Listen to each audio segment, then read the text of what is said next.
ZEE5 ಇರುವಾಗ ನೀವು ನಿಮ್ಮ ನೆಚ್ಚಿನ ಶೋಗಳನ್ನ ಎಂದಿಗೂ ಮಿಸ್ ಮಾಡಿಕೊಳ್ಳುವುದಿಲ್ಲ. ಅದು ಸಂಪೂರ್ಣ ಉಚಿತವಾಗಿ.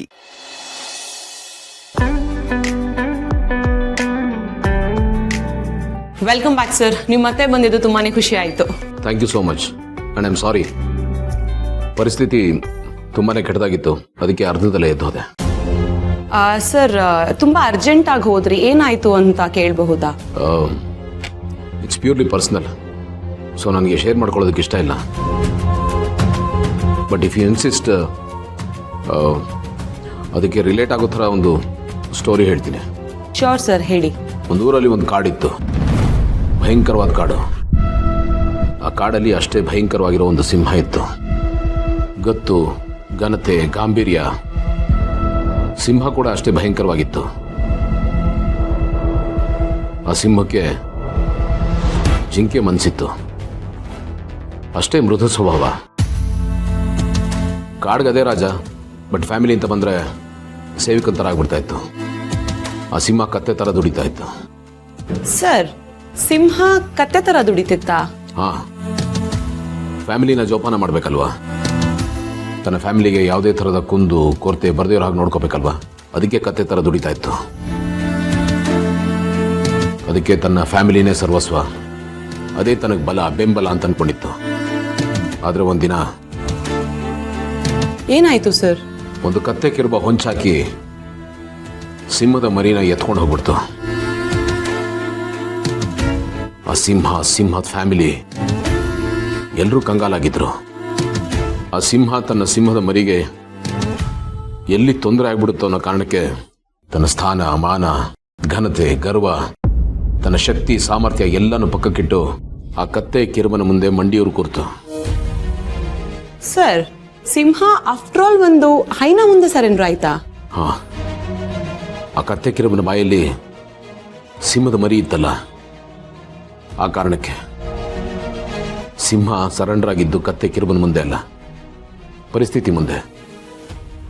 ಅದಕ್ಕೆ ಬೇರೆ ಆಪ್ಷನ್ಸ್ ಇರಲಿಲ್ಲ. ಆಮೇಲೆ ಏನಾಯ್ತು ಸರ್? ಆ ಸಿಂಹ ಪರಿಪರಿಯಾಗಿ ಕೇಳ್ಕೋತು, ಬೇಡ್ಕೋತು, ತನ್ನ ಮರಿಗೇನು ಮಾಡಬೇಡ ಅಂತ.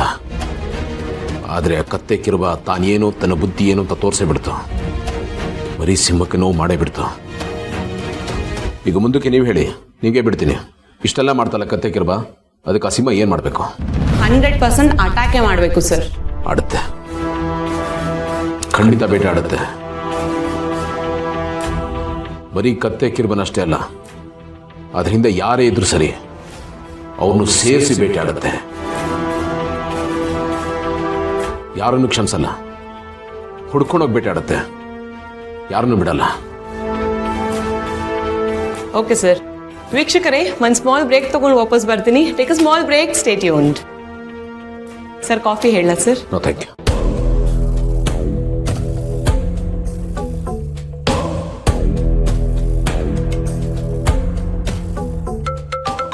ಗೆಳೆಯ, ಸೃಜನ್ ಕಾಲ್ ಮಾಡ್ತಾ ಇದ್ದಾನು. ಹಾಂ ಸೃಜನ್, ಹೇಳಿ. ಹಲೋ ಸರ್, ನಮ್ಮ ಮಗುನ ಕಿಡ್ನಾಪ್ ಮಾಡಿ ಇಟ್ಟಿದ್ರಲ್ಲ ಸರ್, ಆ ಲೊಕೇಶನ್ ಕನ್ಫರ್ಮ್ ಆಯಿತು ಸರ್. ಹೌದಾ, ಎಲ್ಲಿದ್ದಾರೆ? Sir, 120/8 second cross, Kumbalagodu industrial area sir. ಅದು ನಮ್ಮ ಹಳೆ ಫ್ಯಾಕ್ಟ್ರಿ. ಹೌದಾ ಸರ್? ಬಟ್ ಲೊಕೇಶನ್ ಅಲ್ಲೇ ತೋರಿಸ್ತಿದೆ. ಹೌದಾ, ಓಕೆ. ಸರಿ ಸರ್. ಏನು ಹಳೆ ಫ್ಯಾಕ್ಟ್ರಿ ಅಂತ ಇದೆ? ನಮ್ಮ ಹಳೆ ಫ್ಯಾಕ್ಟ್ರಿ ಹತ್ರ ಲೊಕೇಶನ್ ತೋರಿಸ್ತಾ ಇದೆ ಅಂತೆ. ನಮ್ಮ ಫ್ಯಾಕ್ಟ್ರಿ ಹತ್ರನಾ? ಹಾಂ. ಸರ್ ಸರ್ ಸರ್ ಸರ್, ಮತ್ತೆ ಸರ್ ಹೋಗ್ತಿದ್ದಾರೆ. ಎಲ್ಲಿಗೆ ಸರ್? ಸಿಂಹ ಬೇಟೆಯಾಡಕ್ಕೆ ಹೋಗ್ತಾರೆ.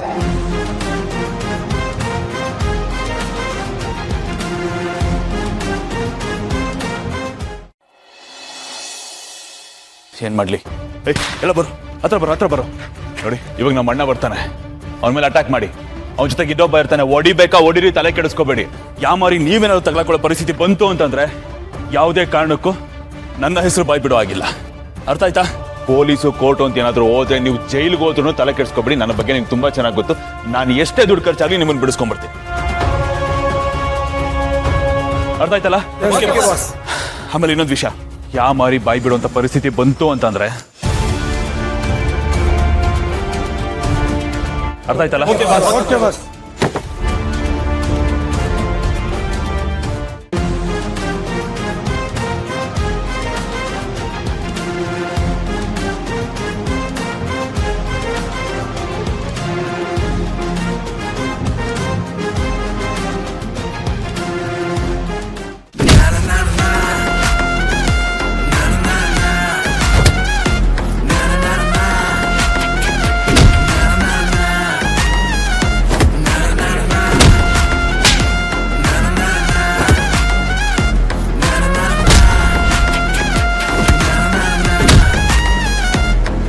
ಕತೆ ಇವತ್ತು ನಮ್ಮ ಕತೆ ಗೋವಿಂದ.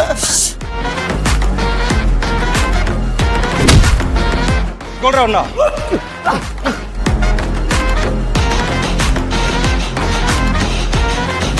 ಪೊಲೀಸ್ ಬೇರೆ ಕರ್ಕೊಂಡ್ಬಂದ್ಬಿಟ್ಟವ್ರೆ. ಅದು ಒಂದು ಸುಮಾರು ಜನ ಬೇರೆ. ಅಯ್ಯೋ ಯಾರೋ ನೀವೆಲ್ಲ ಯಾರೋ ಇದನ್ನೆಲ್ಲ ಮಾಡಕ್ ಹೇಳಿದ್ದು? ಬಾಯ್ ಬಿಡೋ ಪರಿಸ್ಥಿತಿ ಬಂದ್ರೆ ರಾಜೇಂದ್ರ ಭೂಪತಿ ಅನ್ನೋ ಹೆಸರು. ಅಲ್ವಯ್ಯ ಅವ್ರೇನಾದ್ರೂ ಬಾಯ್ ಬಿಟ್ರೆ ನಮ್ಮ ಕತೆ ಮುಗಿತ್ಕಣೋ. ರಾಜೇಂದ್ರ ಭೂಪತಿ ಸರ್,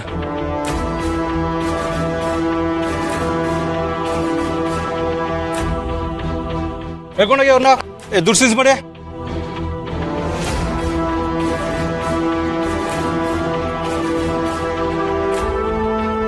ಕಾಂಚಾಣ ಕೈಗೆ ಸಿಗ್ತಾ ಇಲ್ಲ. ಬಂದದ್ದು ಬಂದ ಹಾಗೆ ಹೋಯ್ತಲ್ಲ. ನೋಡ್ದ ಗೆಳೆಯ, ಕೊನೆಗೂ ತೋರಿಸ್ಬಿಟ್ನಲ್ಲ ಅವ್ನ ಕಚಡ ಬುದ್ಧಿನ.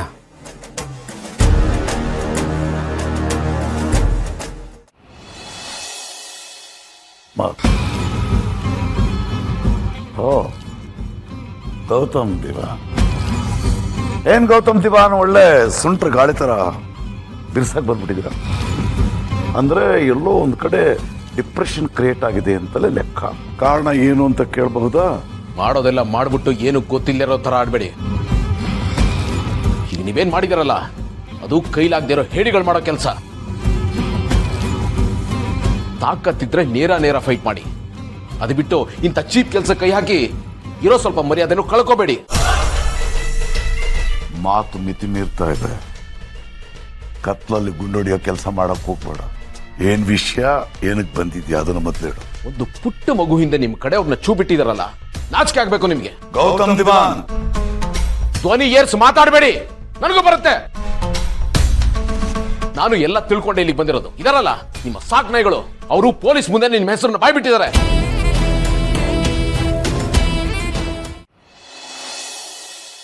ಒಂದೇ ಒಂದು ಆಸೆ ನಂದು, 1000 ಕೋಟಿ ಬೇಕು. ಸಣ್ಣದೊಂದು ಮನೆ ಬೇಕು, ಮೈಸೂರು ಪ್ಯಾಲೇಸ್ ಸಾಕು. ಆಸೆಗೆ ಟ್ಯಾಕ್ಸು ಇಲ್ಲ, ಕನಸಿಗೆ ಫೈನು ಇಲ್ಲ. ಹೇಳೋರಿಲ್ಲ ಕೇಳೋರಿಲ್ಲ, ನನ್ಗೆ ನಾನೇ ರಾಜನ. ZEE5 ಆಪ್ ಡೌನ್ಲೋಡ್ ಮಾಡಿ ಎಲ್ಲಾ ಸಂಚಿಕೆಗಳನ್ನು ಸಂಪೂರ್ಣ ಉಚಿತವಾಗಿ ನೋಡಿ.